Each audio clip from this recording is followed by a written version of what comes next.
What's up, guys? Welcome back to the channel. Here we are with another reaction video. On this one we have China does not like what India is doing.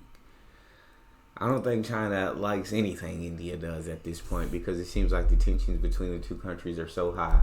But before we dive into this video and learn specifically what this one's about, if you guys happen to enjoy it, please don't forget to subscribe and hit the like button. Also, in the description section, there's a link where you can become a member and you can sign up and receive exclusive benefits. What do we have? This is the Indian Naval Station, Baz. Located on Great Nicobar Island, is undergoing upgrades including an airstrip extension of 860 feet and development into a deep-sea port with a robust radar system. Nearby, INS Kohasa is also enhancing its runway to accommodate larger military planes. Another modern naval base, INS Jarawa in South Andaman, and INS Utkarsh, which operates defense aircrafts, have been recently upgraded. These enhancements are part of India's strategy to fortify the Andaman and Nicobar archipelago near the entrance of the Malacca Strait, a plan that is certainly giving China some sleepless nights. So, let's talk about the geopolitics of Indian Ocean. India ain't playing no games. India getting prepared. India doing everything possible to prepare for it. If China decides to jump stupid and do anything, India gonna be ready. And the evolution of the Indo-China rivalry. The Indian Ocean is one of the most strategic seas on the globe. This is because a significant portion of the world's busiest sea lines of communication, SLOCs in short, pass through the Indian Ocean. These SLOCs not only facilitate the movement of warships, but they also enable the navigation of commercial vessels that transport the appliances we use daily and the energy sources that power them. India, bestowed with a promising geography, occupies a strategic position in the Indian Ocean region as it sits between its main bottlenecks. The Himalayas to the north shield it from Chinese incursions, while the Thar Desert to the west forms a valuable buffer with Pakistan. Land power is therefore the #1 priority for New Delhi. However, India has started recognizing the importance of its navy due to its geographical position surrounded by oceans on 3 sides. This has happened for 3 reasons: trade, maritime security, and China.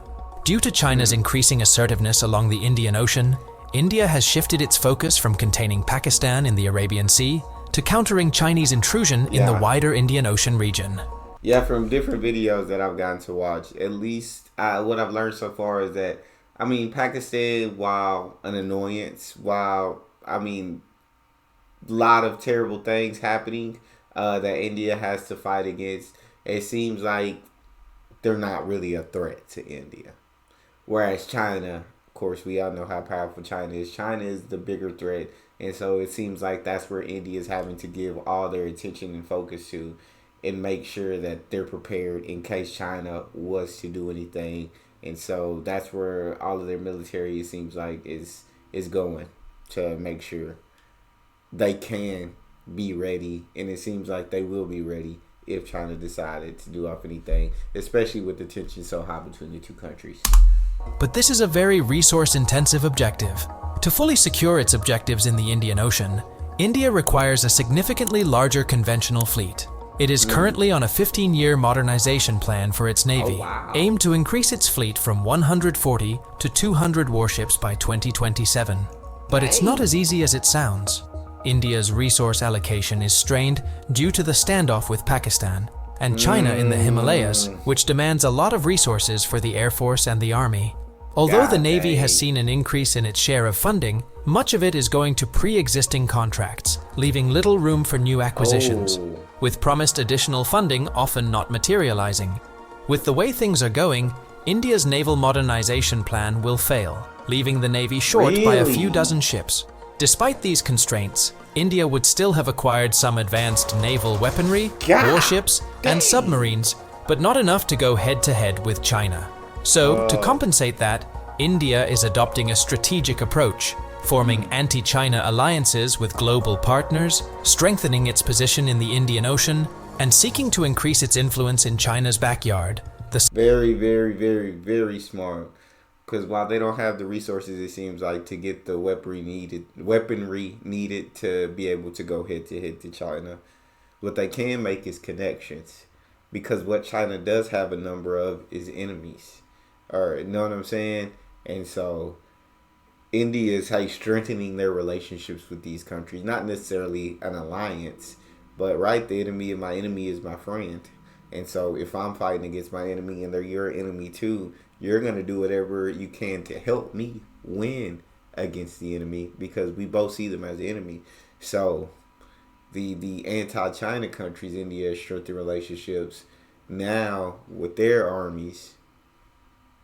Now there's a reason China would be hesitant to attack, because you don't just gotta deal with India. You also have to deal with your other enemies. So you be getting kind of attacked on all fronts. So, very smart. South China Sea. And this is where the Andaman and Nicobar Islands play a critical role. This 572 island chain, located at the intersection of the Bay of Bengal and Andaman Sea, offers a critical view of maritime traffic in the region. Despite making up only 0.2% of India's landmass, these islands account for 1/3 of India's exclusive economic zone. With careful military and infrastructure placements, India could control the western entry of Malacca Strait, crucial for global navigation and particularly critical for China's 80% of the total hydrocarbon imports. Of the 120,000 ships sailing through the Indian Ocean every year, 70,000 pass through Malacca Strait. Therefore, military installations on these islands could boost India's power projection and undermine Chinese activities. And New Delhi seems to be doing exactly that.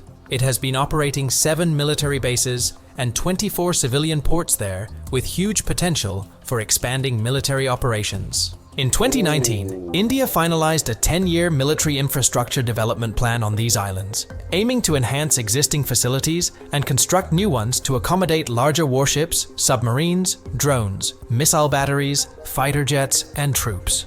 Meanwhile, Indian policymakers are also considering the development of a network of undersea surveillance sensors, stretching from the northern tip of the archipelago to the south.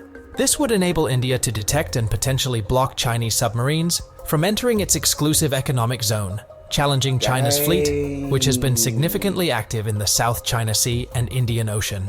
The islands also boost India's deterrence capabilities. The central Andaman Sea is almost 12,000 feet deep, where India can advantageously deploy its submarines. The shallower northern region, less than 600 feet deep, poses risks for enemy submarines, forcing them to India-controlled zones. Obviously, these developments are troubling China, leading to occasional escalation in tensions in the Himalayas. This is done by China to distract India and make them redirect their focus towards Himalayas. However, this distraction policy can only delay, but cannot completely halt India's militarization efforts in the Andaman Sea. Yeah, so not only is India creating these strengthening these relationships with anti-China countries, but they're also, I mean, geographically, it sounds like they have the advantage. They don't have the military strength that China has. Head to head on an equal battlefield, they probably wouldn't win that. China's more than likely going to win that. But with the relationships that they have, as well as the geographical advantages, and then being able to build on that strip. I forgot that strip of islands, but so to be able to block China's let's say 80% of what was it?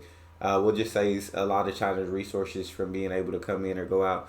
It sounds like India definitely makes up for their lack of power, or lack of military strength, lack of warships with their geographical strategy.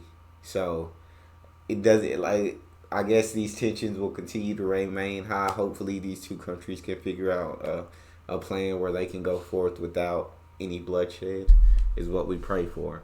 But it sounds like even though China's got the upper hand on strength, India's got the upper hand geographically, as well as the relationships that they have. But that's all we have for this video. Please let me know what you guys think in the comment section.